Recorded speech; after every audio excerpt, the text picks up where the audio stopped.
Bueno, a ver. Ahí estamos grabando, ¿eh?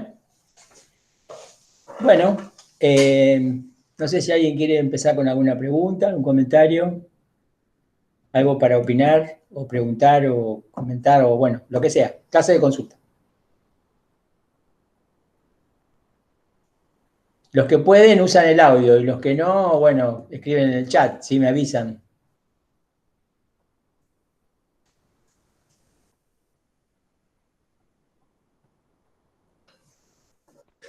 Sí, escucho. Profe. Bueno, yo estoy con el doctrinal de ciencia. Ajá. Estoy tratando de ir lento con eso para interiorizarlo, porque me parece bastante complejo. Sí, sí, es cierto. Y estaba pensando quizás en asociaciones con los textos anteriores.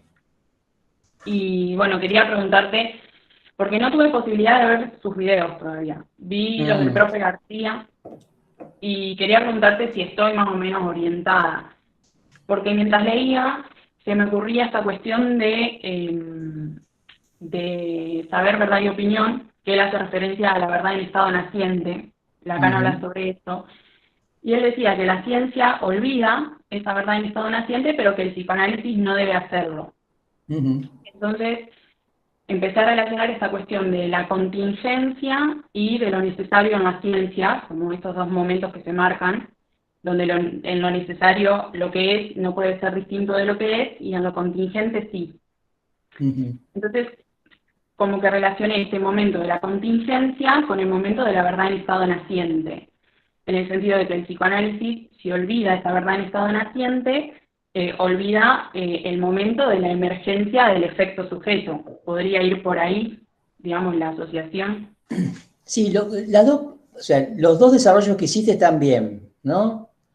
Hay una articulación de contingencia y necesidad en relación a la ciencia, y después lo vamos a ver un poco más adelante también en relación al estructuralismo. Eso viene un poco después, todavía no entramos ahí. Como vos definís bien, lo necesario es lo que no puede ser diferente de cómo es, y lo contingente es lo de que es como es, pero podría haber sido diferente, ¿no? Esa es un poco la idea de la contingencia. O sea, la contingencia, ¿no? Algo contingente significa las cosas son como son, pero no necesariamente tienen que ser así, podrían haber sido diferentes. En cambio, lo necesario es algo que tiene que ser necesariamente así. No encuentro, o sea, y después el desarrollo que hiciste sobre la verdad está perfecto, ¿no? O sea, la verdad en estado naciente, la ciencia lo olvida, el psicoanálisis no lo debe olvidar, tiene una relación con el sujeto, obviamente, esa verdad en estado naciente tiene una relación con el sujeto, así como la ciencia olvida la verdad en estado naciente, la ciencia focusa al sujeto. Estas dos operaciones tienen relación.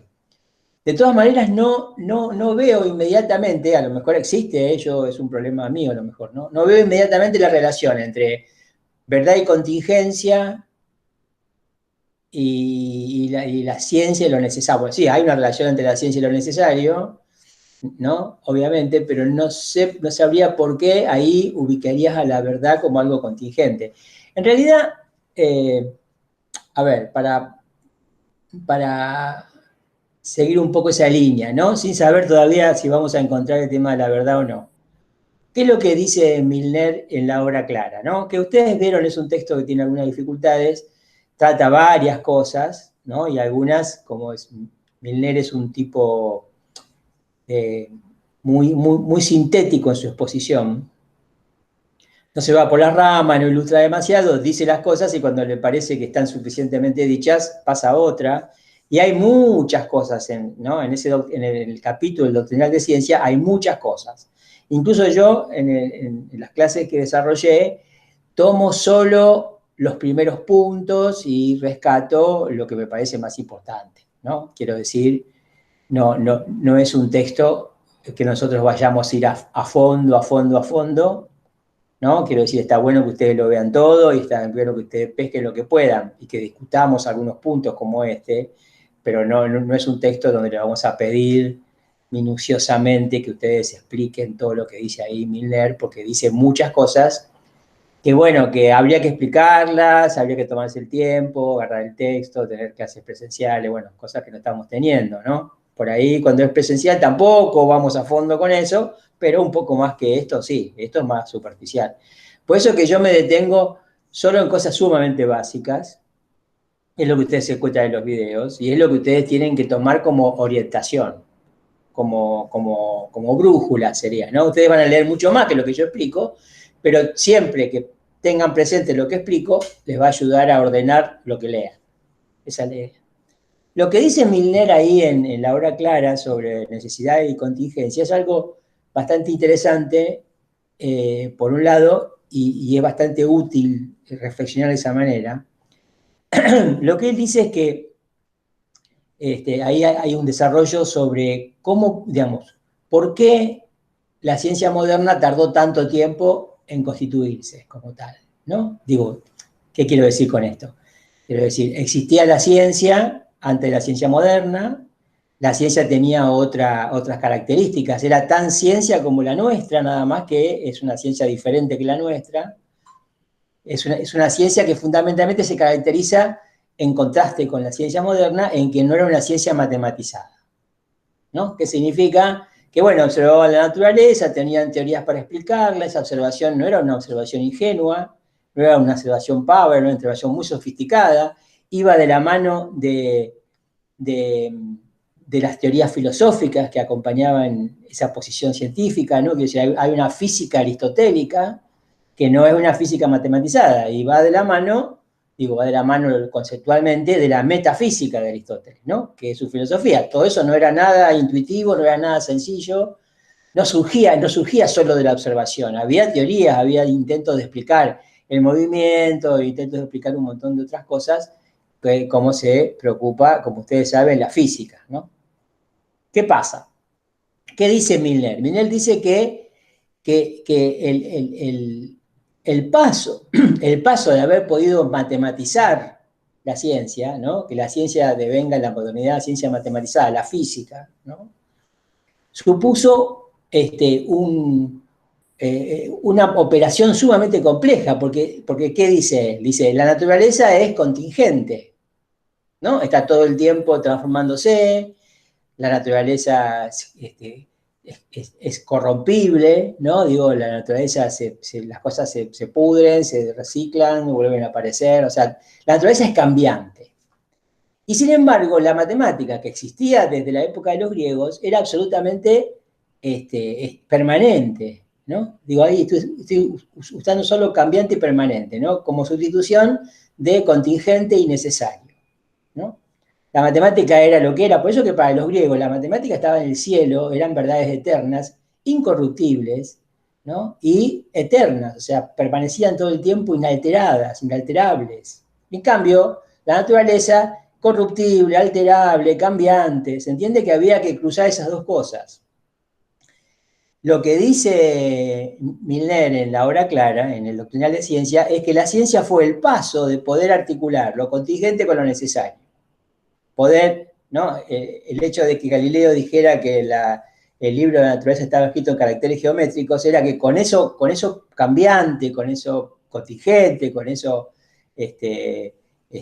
corruptible como es la naturaleza, con eso se dialogaba en el lenguaje de la matemática, que era un lenguaje de lo permanente, de lo necesario, de lo eterno, de lo que no cambia, siempre 2 más 2 es 4, ¿no? Digo, no importa el momento en el que se tome esta operación, ¿no es cierto? Siempre 2 más 2 es 4, en el pasado, en el presente, en el futuro, y eso no cambia. En cambio, bueno, una manzana, ¿no? O bueno, un gusano se hace mariposa, ¿no? Digo, eso es un cambio, ¿no? Es un cambio que se interpreta como lo contingente de la naturaleza. Entonces, lo que dice Milner ahí es que la ciencia se las arregló para combinar lo contingente de la naturaleza con lo necesario de la matemática. Porque dice que es lo que es importante darse cuenta, ¿no? La ciencia, la matemática existe desde los griegos, y los griegos inventaron casi todas las matemáticas. Es cierto que se agregaron cosas después, pero lo más básico de la matemática lo inventaban los griegos, ¿no? Que son los teoremas y las cuentas que aprendemos en la escuela, ¿no? Cuando aprendemos en matemática aprendemos, ¿no? Un montón de de teoremas y de operaciones que ya habían sido descubiertas por los griegos y habían sido utilizadas, pero se utilizaba como matemática pura, ¿no? No se podía pensar en matematizar la ciencia. La ciencia estaba la matemática por un lado y la ciencia por otro, y la física por otro. Hasta que la ciencia moderna combina las dos cosas. Cuando combina las dos cosas, ahí empieza a ser mucho más útil la matemática, no deja de ser solamente una cuestión abstracta y con la que se puede trabajar, pero que no se podía aplicar, si se quiere. Y entonces empieza la matematización y la ciencia moderna es la ciencia matematizada, ¿no? Esa es la idea de esa ciencia matematizada, porque es matematizada, bueno, podemos decir, es la ciencia que tiene que ver con lo que se escribe, las fórmulas son fórmulas escritas, no se hablan, ¿no? La diferencia entre el lenguaje que es la matemática y el lenguaje que es el lenguaje que tiene que se convierte en una lengua, como es la que nosotros usamos cuando hablamos entre nosotros, esos son dos tipos de lenguaje, pero son muy distantes. Uno es escrito, no es hablado. Yo, por supuesto, para enseñar matemática tengo que hablar, pero la matemática, ustedes fíjense, podríamos decir, ¿no? Yo puedo no saber nada de chino, ¿no? Puedo no saber chino, pero si soy un matemático, viajo a China, me encuentro con otro matemático en China y nos hacen falta un grupo pequeño de vocablos que seguramente se usa el inglés y después podemos dialogar en nuestras disciplinas profundamente, con un pizarrón y con las fórmulas, ¿no? En cambio, si ustedes son psicoanalistas y van a China, y si no saben chino, listo, se acabó el problema, ¿no? Digo, ya no pueden hacer nada, ¿no? Que es una de las dificultades que tenemos nosotros para exportarnos, ¿no? Quiero decir, si ustedes aprenden acá psicoanálisis, si no van a España, ¿no? O a Italia, que aprenden rápido el italiano, después tienen que aprender alemán, inglés, en serio, ¿no? Como para, ¿no? Porque necesitamos las lenguas, nosotros trabajamos con las lenguas, ¿no? Con la lengua y con las lenguas. Es por eso que decimos que el sujeto queda forcluido en la ciencia, porque el sujeto es el sujeto que habla, y que habla una lengua particular. O sea, que ese lenguaje, ¿no? Como está estructurado el inconsciente, no es el de las matemáticas, ¿no? Es el lenguaje de la estructura significante que está en juego en cualquier lengua. Todas las lenguas, francés, inglés, alemán, ¿sí? Se organizan según la estructura significante. Cada lengua es diferente, o sea, es contingente, ¿no es cierto? Es contingente que acá digamos, al árbol le digamos árbol, y que en Francia le dicen arbre, ¿no? Y en Estados Unidos o en Inglaterra le dicen tree, ¿no? Eso es contingente, que es lo que descubrió Saussure, ¿no? Saussure descubrió que, ¿no? Tenemos el dibujito del árbol, que es el concepto de árbol, y después se asocia una imagen acústica que varía según, ¿no? El tiempo a veces, y a veces varía según el lugar, ¿no? Como es en el caso que nosotros acá hablamos en español y en Estados Unidos hablan en inglés. Ahora bien, lo que es necesario, lo que sí deviene necesario, más allá de la contingencia de las distintas lenguas, es la estructura significante. O sea, la estructura significante es algo necesario, ¿no? Que está operando siempre, aún en la contingencia de las distintas lenguas que se pueden hablar sobre el planeta.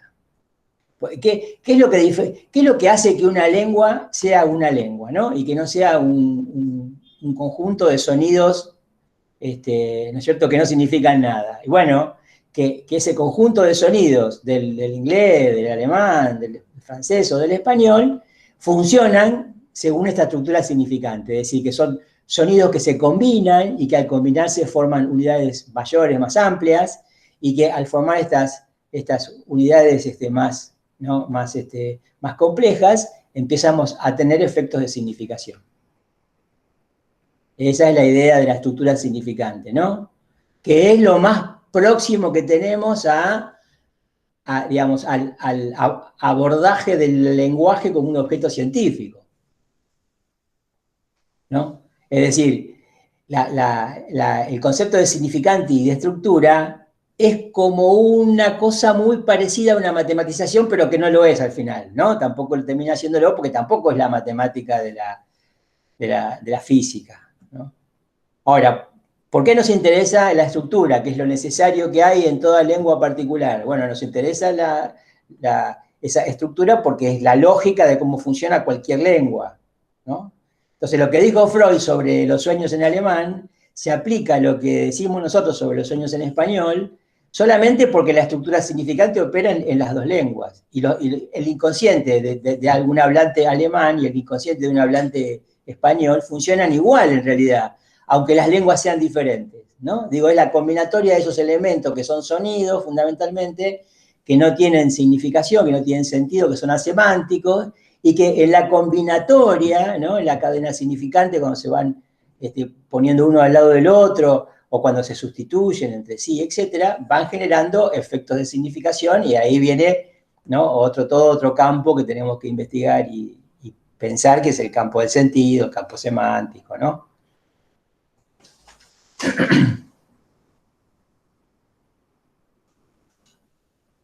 A ver, vamos a ver algunas cosas en el chat que la voy a mirar. La voy a leer, la voy a mirar y la voy a ir respondiendo. Bueno, a ver, Camila dice, profe, la ciencia en la epistema antigua se vinculaba con lo necesario y después en la ciencia moderna el sujeto va a emerger en lo contingente. No,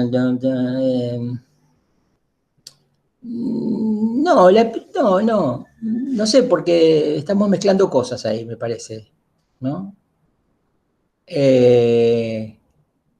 La ciencia antigua, la episteme, ¿no? La episteme antigua, era una ciencia que no era matematizada. Eso, ¿no? Claro que buscaban explicar lo que pasaba, ¿no? El movimiento, bueno, y todo lo que se observa en la naturaleza, ¿no? Pero no lo podían hacer con la matemática porque todavía no había llegado ese momento, ¿no? Cuando llega el momento de la matematización de la ciencia, ¿no es cierto? Es la ciencia moderna la que excluye al sujeto. O sea, hay dos cosas importantes ahí. Una es que no hay sujeto sin la ciencia, ¿no? Digo, no podemos hablar del sujeto en la época de los griegos, ¿no? Ahí los griegos se pensaban a sí mismos muy diferente que nosotros, ¿no? Y solo adviene un sujeto con la ciencia moderna con la característica particularísima de que la ciencia como tal, ¿no? Forcluye a ese sujeto. O sea, el sujeto es de la época de la ciencia, pero la ciencia no lo puede tomar en cuenta por cómo se generó, por cómo se lanzó, por cómo empezó, con cómo se constituyó. Entonces, la ciencia matematizada deja fuera el sujeto. ¿Quién recoge este tema del sujeto? El psicoanálisis, ¿no? Freud con el psicoanálisis. Recoge la problemática del sujeto que la ciencia deja de lado. Ahora bien, ¿esto qué significa en términos de verdad? Que es lo que por ahí aparece como pregunta. Bueno, la verdad en la ciencia es una cuestión lógica, de cálculo lógico, casi matemático, ¿no? La lógica hoy está matematizada, ¿no? Esa verdad no nos interesa. A nosotros nos interesa la verdad que tiene que ver con el sujeto, que tiene que ver con el deseo, que tiene que ver con el sujeto que habla. Y eso solamente, esa verdad solamente se la puede tener en cuenta, como decía Lacan en lo que citaba Lucía, ¿no? Esa verdad se la puede tener en cuenta solo si uno va a esa dimensión del estado naciente de la verdad antes de que esa verdad se constituyera en un saber consolidado, ¿no? Entonces nosotros vamos a estar siempre trabajando a partir del saber, pero tratando de pescar, ¿no? La verdad que le dio origen a ese saber, ¿no? Y esa verdad que le dio origen a ese saber, en la ciencia se olvida y es una dimensión en la que no es tan fácil trabajar, ¿no? Porque nosotros siempre queremos, ¿no? ¿Ustedes qué quieren? Quieren aprender a interpretar, por ejemplo, ¿no? Un sueño. Y sin embargo, eso ya es un saber acumulado. Es muy difícil enseñar a interpretar. La interpretación tiene más que ver con la verdad, ¿no? Con la verdad, con la ortodoxa, diría Lacan, con la verdad en estado naciente. Daniel dice que no entendió lo del muro del lenguaje. Funciona sobre la palabra y el lenguaje y su relación con lo simbólico y lo imaginario. No es otro tema, Daniel, está bien, porque tenemos que ir siempre para atrás. O sea, yo podía seguir con lo que sigue, pero tenemos que recuperar lo que quedó pendiente, ¿no? Si no, ustedes se van a desorientar. En respuesta a lo del muro del lenguaje, ¿no? Esa clase que se llama Introducción del Gran Otro, es muy importante porque en realidad el eje de esa clase es la diferencia entre palabra y lenguaje, ¿no? Quiero decir, el lenguaje, es obvio que nosotros hablamos porque existe el lenguaje, porque nos preexiste el lenguaje, pero no confundimos, ¿no?, la posibilidad de hablar con el hecho de la existencia del lenguaje. Es decir, por ejemplo, hay personas que están incapacitadas de hablar, y no por un problema físico, ¿no? Digo, por un problema psicológico, por un problema de traumatismo, ¿no? Si ustedes quieren, podemos pensar no me sale la palabra ahora, ¿no? Estos niños que no se pueden comunicar con los otros, ¿no? ¿Cómo se llaman? Bueno, no importa. El autismo, El profe. autismo, exacto, sí, los autistas, exactamente, ¿no? Los niños autistas, que obviamente que son personas, ¿no? Están inmersos en un medio de lenguaje, pero tienen dificultades con la palabra, claramente. En realidad todos tenemos más o menos dificultades con la palabra, por eso que el psicoanálisis nos pone a hablar para poner en funcionamiento la palabra, ¿no? Es lo que decía Freud al principio con las histéricas. Bueno, a ver, díganme lo que tiene para decir, ¿no es cierto? Y Freud buscaba que se elaborara ese núcleo traumático que había quedado enmudecido, que había quedado silenciado y que era origen, ¿no?, que era el origen de los síntomas. Entonces, importante la diferencia entre palabra y lenguaje. Entonces, Lacan, ¿qué dice? Dice, hay un muro que dice el muro del lenguaje, que nos separa de los verdaderos otros, ¿no? Digo, que nos separa. ¿Y cómo podemos reencontrar esos verdaderos otros? Bueno, con la palabra, ¿no? Con la función de la palabra, ¿no? O sea, esos verdaderos otros, ¿no? En todo caso podemos imaginar, si le damos un poquito de sentido, más sentido a todo, que a veces lo pierde un poco, que nosotros nos reflejamos en ese muro del lenguaje, ¿no? Y nos vemos, eso constituye al yo, eso hace a la constitución del yo, ¿no? El muro del lenguaje, es como que el muro funciona como un espejo. Ahora, ¿qué me devuelve el muro? El muro me devuelve ¿no?, al otro como la propia imagen mía, ¿no? El yo como otro, ¿no? Es decir, ese yo que nunca termina, ese otro que nunca termina de ser otro, porque es una versión del yo, ¿no? Es el reflejo especular. Ahora bien, el verdadero otro, ¿dónde está? Dice Lacan, más allá de ese muro, ¿no? Detrás de ese muro, ¿no? La metáfora del muro es fuerte, ¿no? El muro no me deja avanzar, es un obstáculo, no puedo ir más allá del muro, ¿no? Pero ¿con qué puedo ir más allá del muro? Con la palabra, ¿no? Con la función de la palabra. Es decir, aquello que va a introducir al sujeto, ¿no? El sujeto es el sujeto que habla. Cuando ustedes piensen en sujeto, piensen siempre en el sujeto que habla, y si habla es porque es capaz de mentir, y si es capaz de mentir es porque está en la intersubjetividad, ¿no? Digo, porque está en esa relación dialéctica con el otro.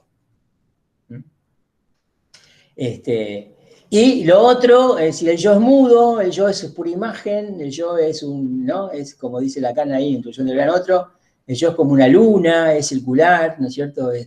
¿No? Es algo cerrado, unido, unificado, ¿no? No tiene esa abertura, ¿no?, que tiene que ver con la boca, es una abertura en el cuerpo, ¿no?, por donde podemos decir que se articula todo lo que tiene que ver con el deseo. Por eso es que se trata de que alguien hable en un análisis, ¿no? Y nosotros entendemos bien que hay una diferencia entre palabra y lenguaje y estudiamos qué pasa con el lenguaje porque la función de la palabra va a venir del lenguaje. Es lo que después trabajamos en la instancia de la letra cuando decimos que la letra es el soporte material que el discurso concreto toma del lenguaje, ¿no? O sea, existe el lenguaje, ¿no?, es donde está situada la estructura significante, y el discurso, que es el hablar, ¿no?, al poner en funcionamiento la palabra, entonces se apoya en el lenguaje, se asienta en el lenguaje, pero no se reduce a él, ¿no? Bueno, a ver. Este asunto de lo contingente y lo necesario, yo les propondría, para que no se mezclen, este asunto de lo contingente y lo necesario, tómenlo así como lo explicábamos antes, ¿no? Como lo que es necesario es la estructura, lo que es necesario es la matematización, la matemática, ¿no? Y lo contingente es lo que es cambiante, ¿no? Ustedes van a ver, tal vez se aclare un poco más adelante cuando veamos más el tema de cómo interpreta Miller el estructuralismo, ¿no? Para entender ahí cómo es que funciona este asunto de lo necesario y lo contingente, ¿no? Ahí vamos a detenernos en eso. Pero por el momento, el tema de la verdad va por un lado y el tema de la lógica, si se quiere, contingente necesario son términos lógicos, ¿no? Va por otro.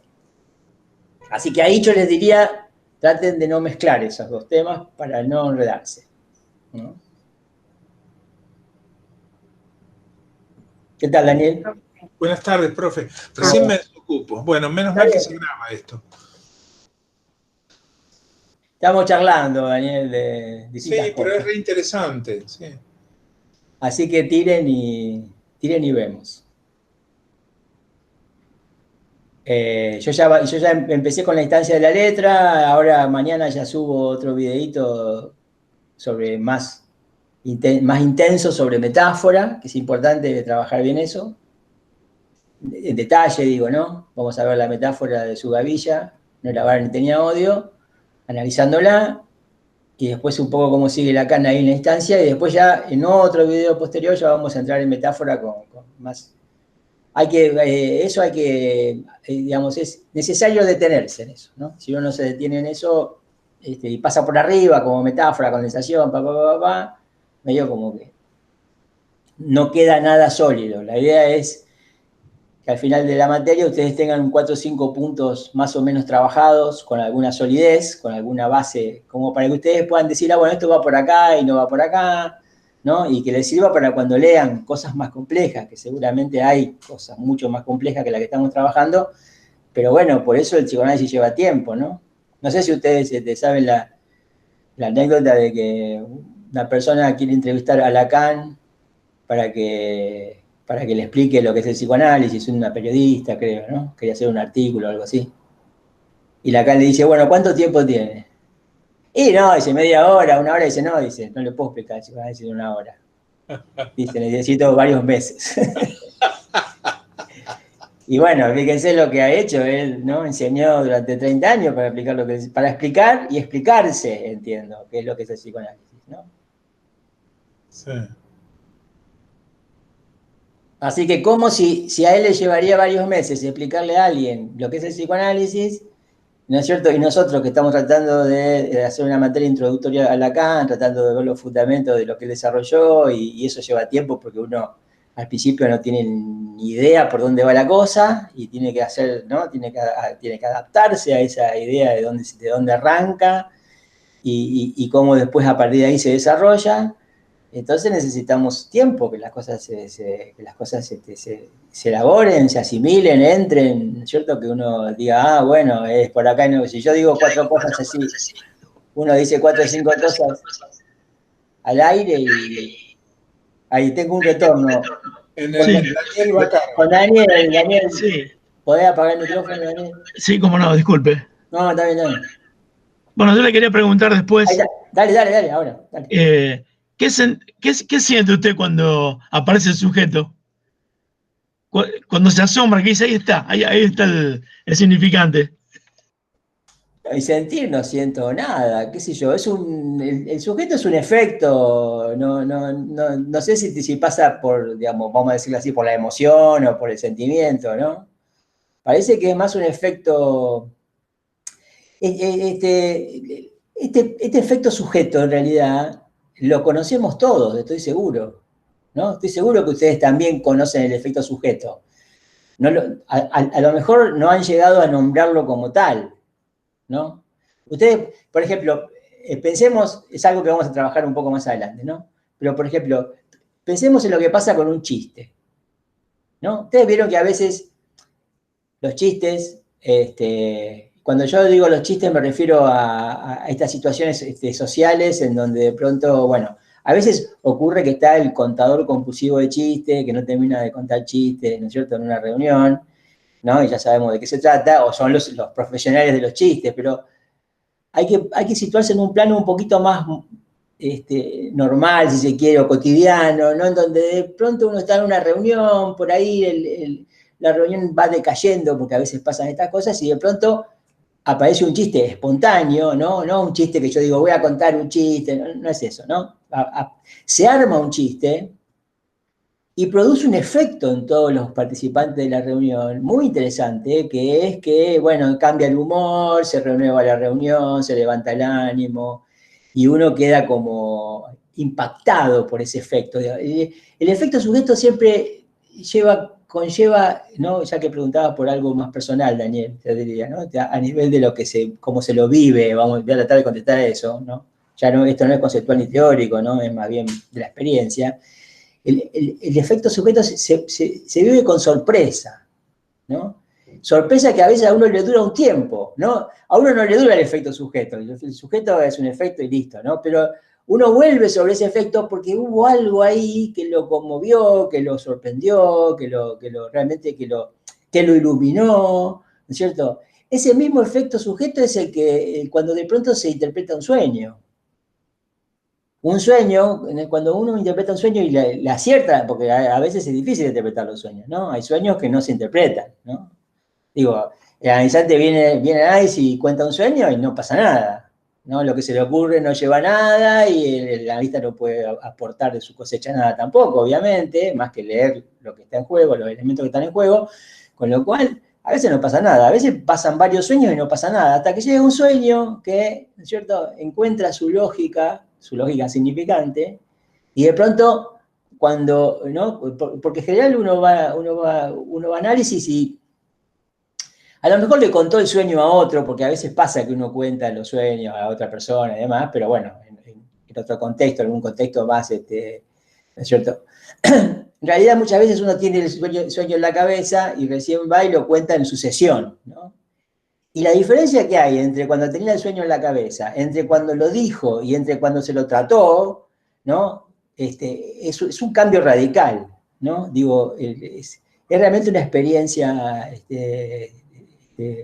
muy, muy fuerte, podríamos decir, ¿no? Es una experiencia en donde uno no sabía que llevaba ese mensaje, ¿no? Porque Lacan dice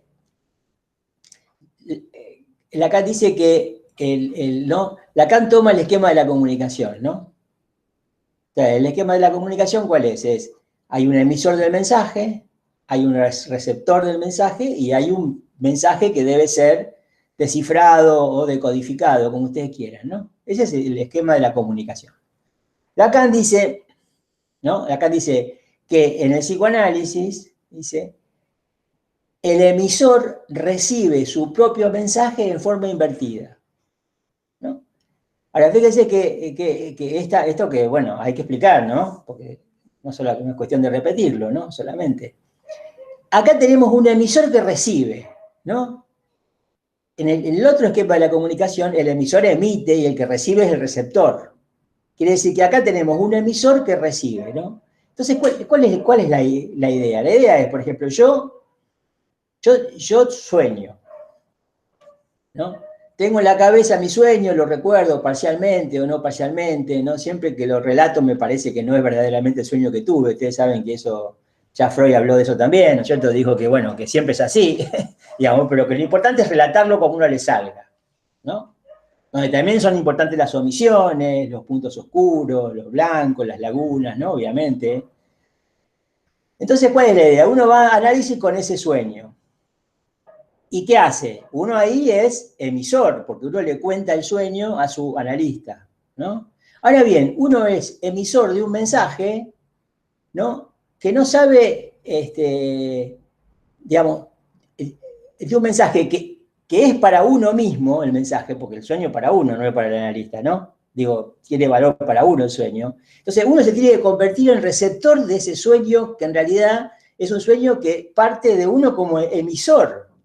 Entonces, que el emisor recibe su propio mensaje en forma invertida significa que yo recién me entero del mensaje que es para mí, ¿no? Y que ocurrió cuando estaba durmiendo, pero que era un mensaje cifrado, recién me entero de cuando se lo descifra, pero solamente se lo descifra pasando por el analista, ¿no? Solamente se lo descifra cuando, ¿no? Porque no es lo que dice el analista, lo que dice el analista no es importante. El hecho de que esté ahí escuchándome el sueño, y yo cuando lo emito, al sueño, al relato del sueño, me lo escucho también. Y al escuchármelo es otra cosa que si lo tengo en la cabeza, pensándolo o masticándolo, como se dice y demás, ¿no? Entonces ahí yo recibo mi propio mensaje en forma invertida, se invierte porque en realidad soy un emisor que recibe, ¿no? Pero el mensaje es mío, porque es para mí, ¿no? Nada más que yo todavía no me convertí en receptor de ese mensaje. Me convierto en receptor de ese mensaje cuando el sueño es descifrado, ¿no? Esa es un poco la idea, ¿no? del sujeto, podríamos decir así, ¿no? Y en eso hay un efecto de sorpresa, porque hay un abismo entre el sueño en la cabeza, masticándolo, lo que sea, ¿no? Recordando las imágenes, tratando de encontrarle un sentido a la absurdidad del sueño, que era eso más o menos absurdo y ridículo. Uno sueña con cosas que no quiere, por ejemplo, ¿no? Puede ocurrir eso, muchas veces ocurre eso, y de pronto uno descubre el verdadero sentido de ese sueño cuando lo relata, ¿no? Y eso ya supone toda una operación en donde no solamente la vista escucha, sino que también uno se lo escucha relatar, y entonces el sueño se interpreta con las asociaciones del soñante, obviamente, ¿no? Y de esa manera, bueno, se llega a algo que es muy diferente de donde se partió. Ahora, ¿a qué se llega? Se parte de imágenes y se llega a un texto, ¿no? Se llega a una frase, se llega a una... Y cuando se llega a esa frase, a ese texto, ¿no? A esa cosa bien simbólica sería, ¿no? Porque se parte de la imagen, se parte de algo imaginario y se llega a algo simbólico, ¿no? Cuando se llega a eso bien simbólico, la fuerza de la imagen, que seguramente la tuvo, porque los sueños, ustedes saben, a veces tienen mucha fuerza, las imágenes, los sueños tienen mucha potencia, esa potencia decae, esa fuerza de la imagen cede y deja pasar el texto, que es lo que verdaderamente importa, ¿no? Profe, Sí, escucho. ¿puedo contar algo al respecto? Sí, por supuesto. Un ejemplo de eso. Yo estaba trabajando una cosa ardua, difícil en análisis, y una noche sueño que me desbarrancaba, que había algo y me caí en un precipicio. Y toda la noche, no sé, la idea que yo cuento es eso. Y el analista se pone a laburar, y en un momento me dice, yo digo, me caí o qué sé yo, o al precipicio, y me dijo, a lo mejor de lo que se trata es de no precipitarse. Cuando me dijo eso, me corrió electricidad por el cuerpo desde la cabeza hasta los pies. Por supuesto me dijo, terminamos acá, y yo me tuve que ir agarrando de las paredes para salir del consultorio.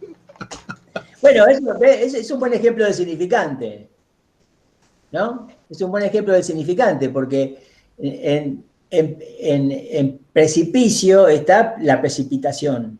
Claro. Es un buen ejemplo de significante. Es por eso que cuando opera la censura nos pone pistas falsas, ¿no? Quiero decir que uno tiene el sueño ahí, a veces el sueño es más claro o menos claro, pero digamos, uno a veces tiene la sensación de lo que se trata es de eso que soñó. Y lo que Freud enseña es que el sueño, el sentido del sueño, la interpretación del sueño no tiene nada que ver con esa primera aproximación que uno tiene a los elementos del sueño, ¿no? Digo, ahí está la censura despistándonos, porque bueno, justamente como hay algo reprimido, ¿no? La idea ¿cuál es? Es retorna a lo reprimido, pero retorna desfigurado, porque ¿no? Hay un interés psíquico ahí de que no se entienda el sueño, ¿no? Digo, si la represión fuera absoluta, no retornaría nada, ¿no? Como la represión falla, retorna. La censura, enseguida, cuando retorna, ¿qué hace? Tratar de desfigurar. Ustedes deben de conocer el caso ese muy conocido también de Freud, que cuando le relatan un sueño, dice Freud, cuando me relatan un sueño que no tiene ningún tipo de fisura, el sueño viene como compacto, ¿no? No hay por dónde entrarle, vamos a decir, nosotros podríamos decir así. Entonces dice, ¿yo qué hago? Dice, yo le pido al analizante que me lo cuente de nuevo. Dice, y entonces dice Freud, me fijo en qué cosa sutilmente varió del relato. Dice, ¿por qué? Dice, porque, dice, la segunda vez que yo le pido que lo cuente, la censura dice, ¿sí? Dice, yo voy a reforzar el punto que considero más débil, dice la censura, ¿no? El punto donde la censura piensa que puede ser descubierta. Quiere decir que es el punto más débil del primer relato. Entonces Freud dice, se lo voy a contar de nuevo, eso que asiento la interpretación solo en eso que el segundo relato no coincide con el primero. ¿Vieron, no? Es como Freud está pensando siempre en eso, ¿no? ¿Por dónde le va a entrar al sueño? Le va a entrar por el punto más débil, y el punto más débil, ¿no? La censura lo desenmascara, ¿no? Cuando varía alguna cosa en el segundo relato.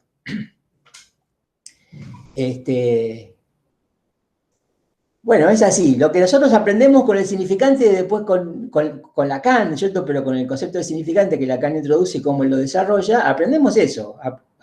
Aprendemos en dónde tenemos que poner la atención, ¿no? La atención hay que ponerla en el significante. Y eso requiere ¿no? Entrenarse en eso, aprender los conceptos y después tratar de practicarlos y ver cómo funciona, ¿no? A ver que hay algunas cosas en el chat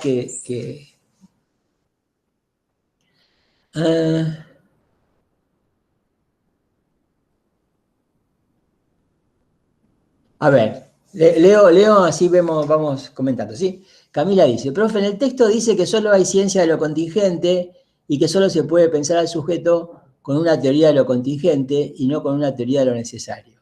Pero la ciencia moderna es matematizada y la matemática está emparentada con lo eterno y con lo necesario. Sí, claro, exactamente, sí, es eso, ¿no? Que de eso estábamos hablando. No sé si hay alguna pregunta, ahí hay más que nada un testimonio, que estoy de acuerdo, ¿no?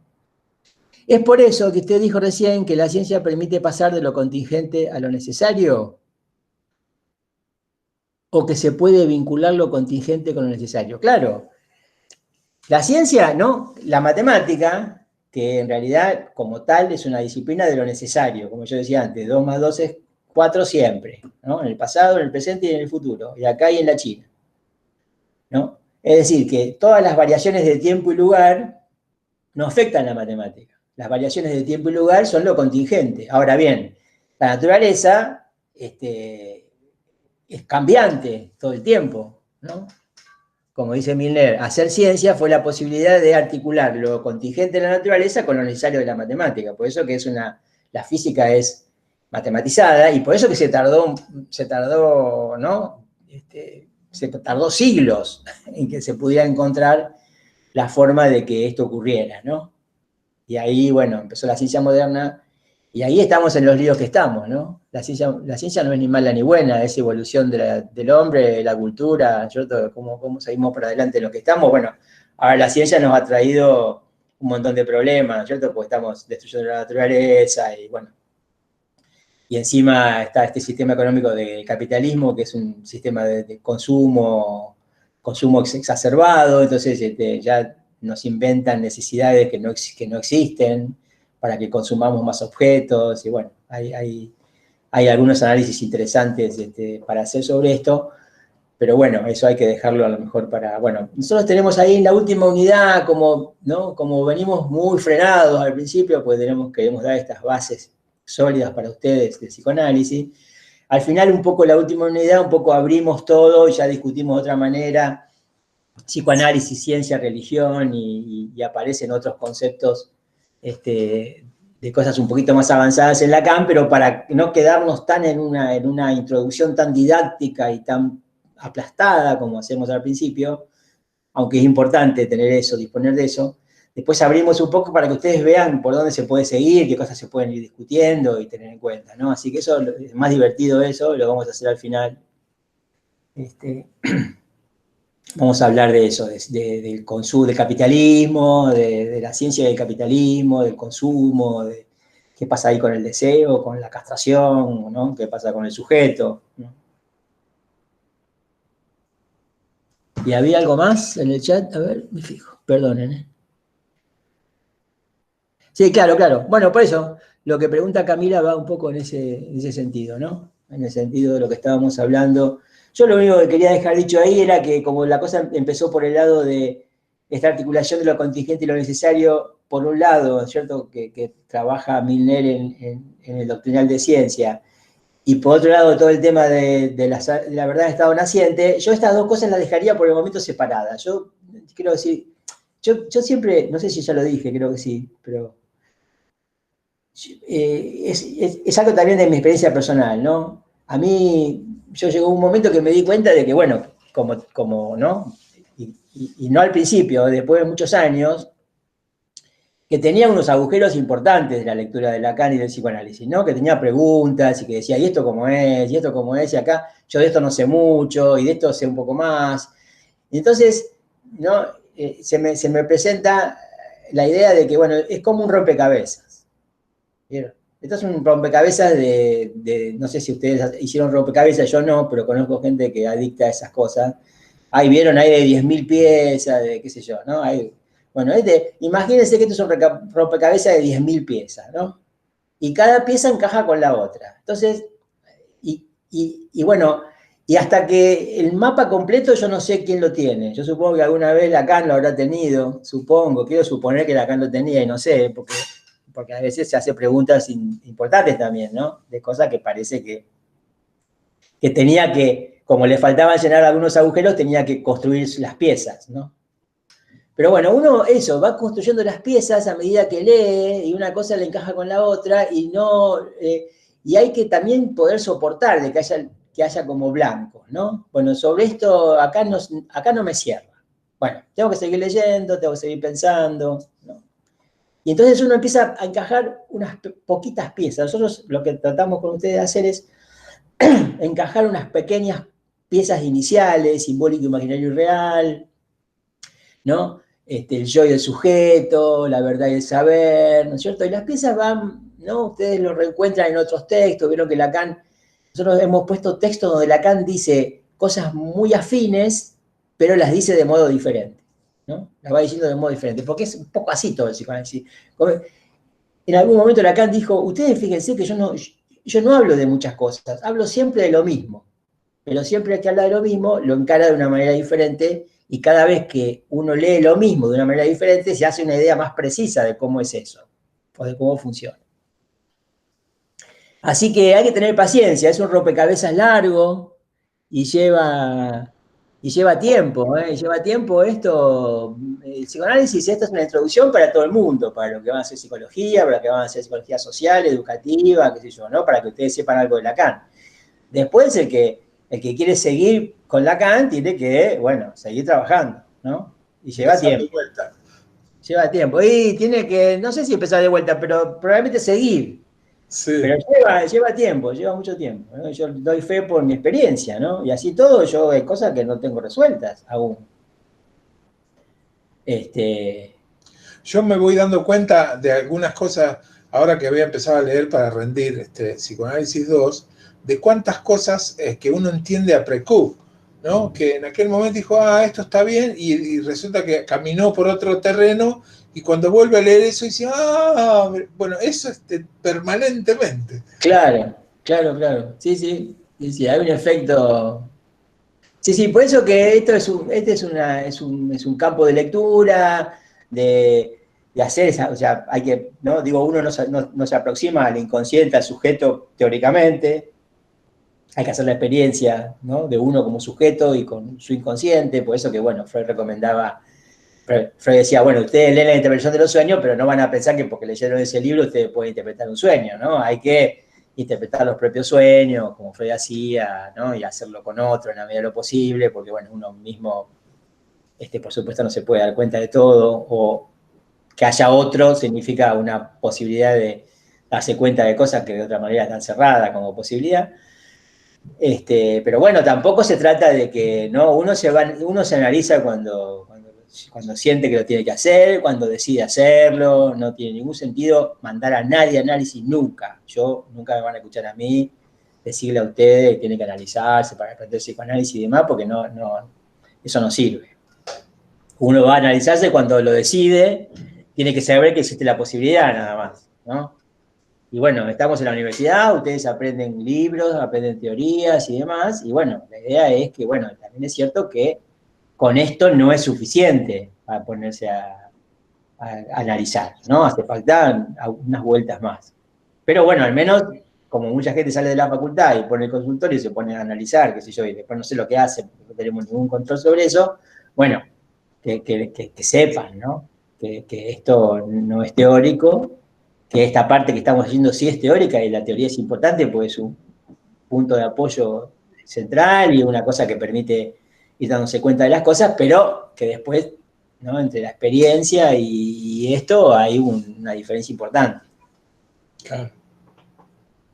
Y ahí hay que seguir leyendo, trabajando, juntarse con gente para hacerlo, ayudarse entre varios. Yo mismo sigo participando ahora tenemos reuniones, ahora todo es por la compu, ¿no? Pero tengo reuniones con gente en Buenos Aires, dictamos un seminario en Buenos Aires con un grupo de personas que viven allá, y bueno, yo participo en las reuniones y ahí yo, bueno, aprendo, y creo que también aprenden conmigo, ¿no? Porque es así, es trabajo grupal, mucho trabajo grupal, de lectura, de tratar temas, discutirlo entre nosotros, ¿no? Digo, uno da un seminario sobre un tema, el otro va, escucha, y no es que el que da el seminario sabe y el que va a escuchar no sabe, no es así, como tampoco es así acá ahora, ¿no? No es, yo estoy un poco más avanzado que ustedes en esto, porque son textos que vengo leyendo hace más tiempo, y porque vengo enseñándolos, pero no es que yo sé y ustedes no, por ejemplo, eso no funciona así. Entonces, el que dicta un seminario hace una propuesta y los otros van y escuchan y el trabajo es en esa ida y venida entre el que propone algo, el otro que escucha. No es que el que da un seminario sabe y el que va a escucharlo. Si ustedes asisten a alguna escuela de psicoanálisis o se anotan en algún seminario virtual, qué sé yo, que de alguien que lo dicta, ¿no? Creo que pasa, eso existe, les debe llegar publicidad seguro, ¿no? Bien, no es que ustedes no saben y van a escuchar a ver el otro que sabe. Si van ahí, eso queda muy limitado. Ustedes van a participar de un trabajo en conjunto donde está el juego de la palabra, la discusión, ¿no? Por supuesto que, bueno, que alguno está un poco más avanzado que otro, pero ese es otro problema. No es que uno sabe y otro no, ¿no? Sería todos sabemos y cuanto más se sabe, hay menos verdad en juego. Eso es lo más loco. Y en eso, ¿no? En eso hay una relación con Sócrates, ¿no? Solo sé que no sé nada, ¿no? Digo, cuanto más sé, más me doy cuenta de lo que no sé, ¿no? Así es. Así que. Bueno, pregunta o duda. Vayan despacio, no sé, están ahí los videos van a quedar. No lo vamos a bajar ni nada, así que vayan despacio, por ahí no lo ven este año, lo ven el año que viene, cuando llegue el momento de rendir, lo pueden volver a ver, o sea, eso con calma. Pero bueno, lo importante es que no se detengan, porque si uno lo deja todo para después está todo justo, tampoco se hace bien eso. Y aprovecharnos a nosotros en este momento que tenemos la posibilidad de dialogar, ¿no? Que ustedes pueden preguntar, que nosotros podemos tratar de contestar lo que ustedes preguntan, ¿no? Digo, no lo tenemos a Lacan ni lo tenemos a Freud para preguntarle, pero bueno, nosotros. Tenemos a Franch. Bueno, tampoco hago lo que apoyo lo que puedo. Sí, pero ¿sabés lo que a mí me gustaría poder preguntarle algunas cosas a alguno de ellos? Y hubo gente que tuvo, evidentemente, la posibilidad, ¿no? De trabajar con ellos, ¿no? Con Freud o trabajar con. Ahora, este fin de semana, no sé si ustedes la vieron, porque fue una película del 2011, ya pasó cierto tiempo. Volví a ver Un método peligroso. No sé si la vieron. Sí, hay una discusión con eso. Yo participé por una actividad que yo hago con Laura Capella. Una vez se presentó una contraversión de eso, donde dice que Un método peligroso es una película de Hollywood acomodada para salvarlo a este muchacho. Me parece que yo la primera vez que la vi no me gustó. Yo todos los que no la vieron se las recomiendo. Está centrada en Jung, se llama Un método peligroso y es de Cronenberg, la película. La pueden bajar. Básicamente la vida de Sabina Spielrein. Habría que ver. La primera, hay una sobre la vida de Sabina Spielrein que efectivamente es eso. Esta me parece que hay mucho de la cuestión entre Freud y Jung, ¿no? Sí. Hay mucho de eso. Hay muchos diálogos entre ellos. La primera vez no me gustó porque me pareció como que Freud terminaba como mal parado por la película y sin embargo Sin embargo, me parece que las discusiones están bien planteadas entre Freud y Jung, ¿no? Freud le dice cosas a Jung que son efectivamente digamos, las que debilitan su teoría, ¿no? La que hace que no sea como Freud siempre dijo, que eso no sea psicoanálisis, ¿no? Bueno, el método peligroso es el de Jung, no es el de Freud, ¿no?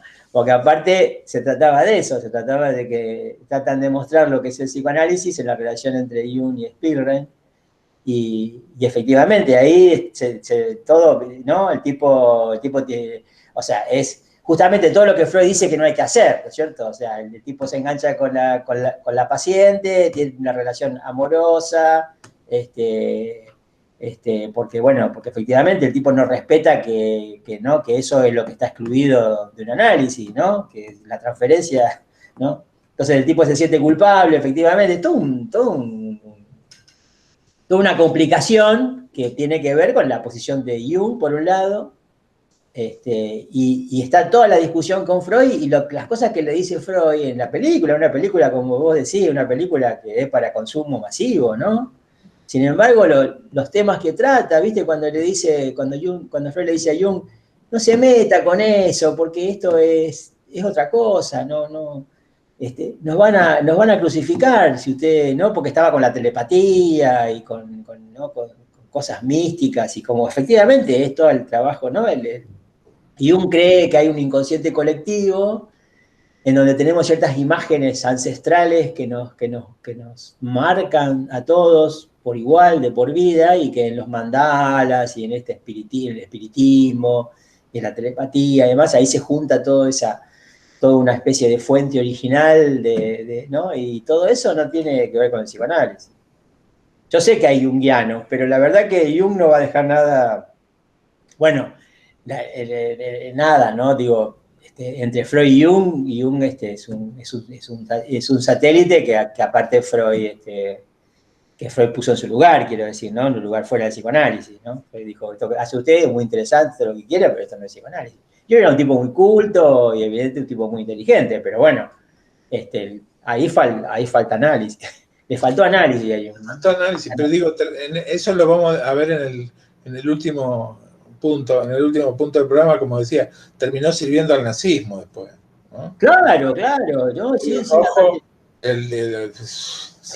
sí, sí, no, por eso digo, Jung, ¿no? Por eso digo que yo, la primera que vi la película no me gustó, porque aparte parecía como que giraba todo alrededor de Jung, y que era, ¿no? Y que era para mostrarlo a Jung y desprestigiar el psicoanálisis, ¿no? Como un método peligroso. Pero ahora la tomé de otro punto de vista y me gustó mucho, o sea, es claro y es preciso, a pesar de que no puede ser teórico por una película de entretenimiento al mismo tiempo, ¿cierto? Bueno, no sé, de ilustración, pero no es de formación, ¿no es cierto? claro. Que las discusiones, si uno atiende las discusiones entre Freud y Jung, que es lo más importante de la película, a mi entender, lo que le hacen decirle a Freud, lo que hacen que Freud le diga a Jung, y las cosas que Jung le contesta y demás, están muy bien tratadas para lo que fue realmente una discusión teórica trascendente, ¿no? Freud avanzó mucho derribando las teorías de Jung.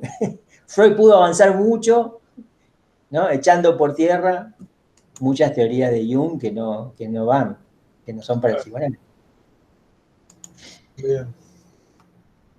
Bueno, pregunta, comentario, si no, seguimos.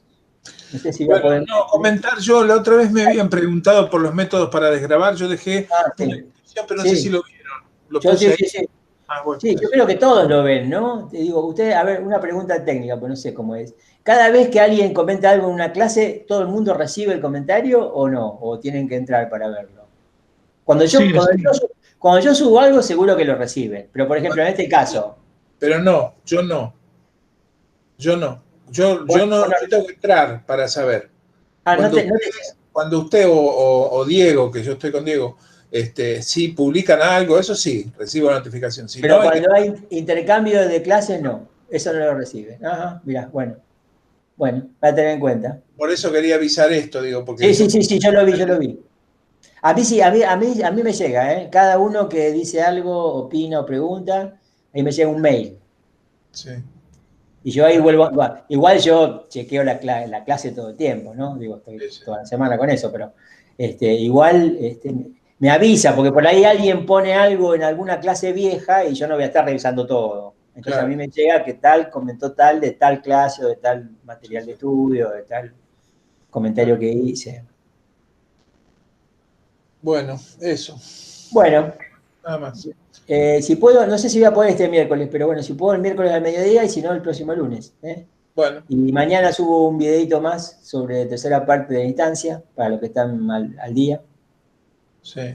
Porque hay un grupo de gente, hay unas 50 o 60 personas que van viendo las cosas a tiempo. No sé si las ven con atención, y si no vuelven a ver después, pero inicialmente la gente va siguiendo. No todos, va como lento, pero bueno, tratando de no atosigar y de que ustedes les puedan aprovechar. Cualquier cosa está este espacio para preguntar cosas así puntuales, del texto, de lo que las clases, de lo que entendí, de lo que no entendí, de lo que se me ocurre, como hoy, que viene bien, porque por ahí a uno se le ocurre algo, porque no está mal que a uno se le ocurran cosas, poner relaciones y demás. Está bueno discutirlas si esas relaciones nos van a meter en un problema o si hay que dejarlas de lado por ahora o si se pueden tener en cuenta, ¿no? Así que gracias por los aportes, todo lo que hicieron aportes. Nos Bueno, vemos, nos nos vemos. vemos. Chao. Suerte. Chao, Chao. chao.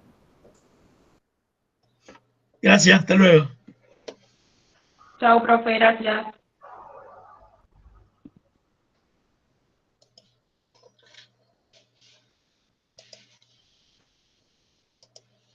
Perfecto. File. Say copy as.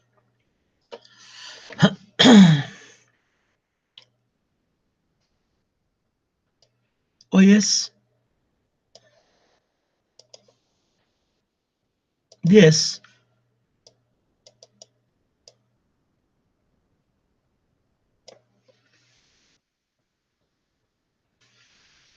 Ah,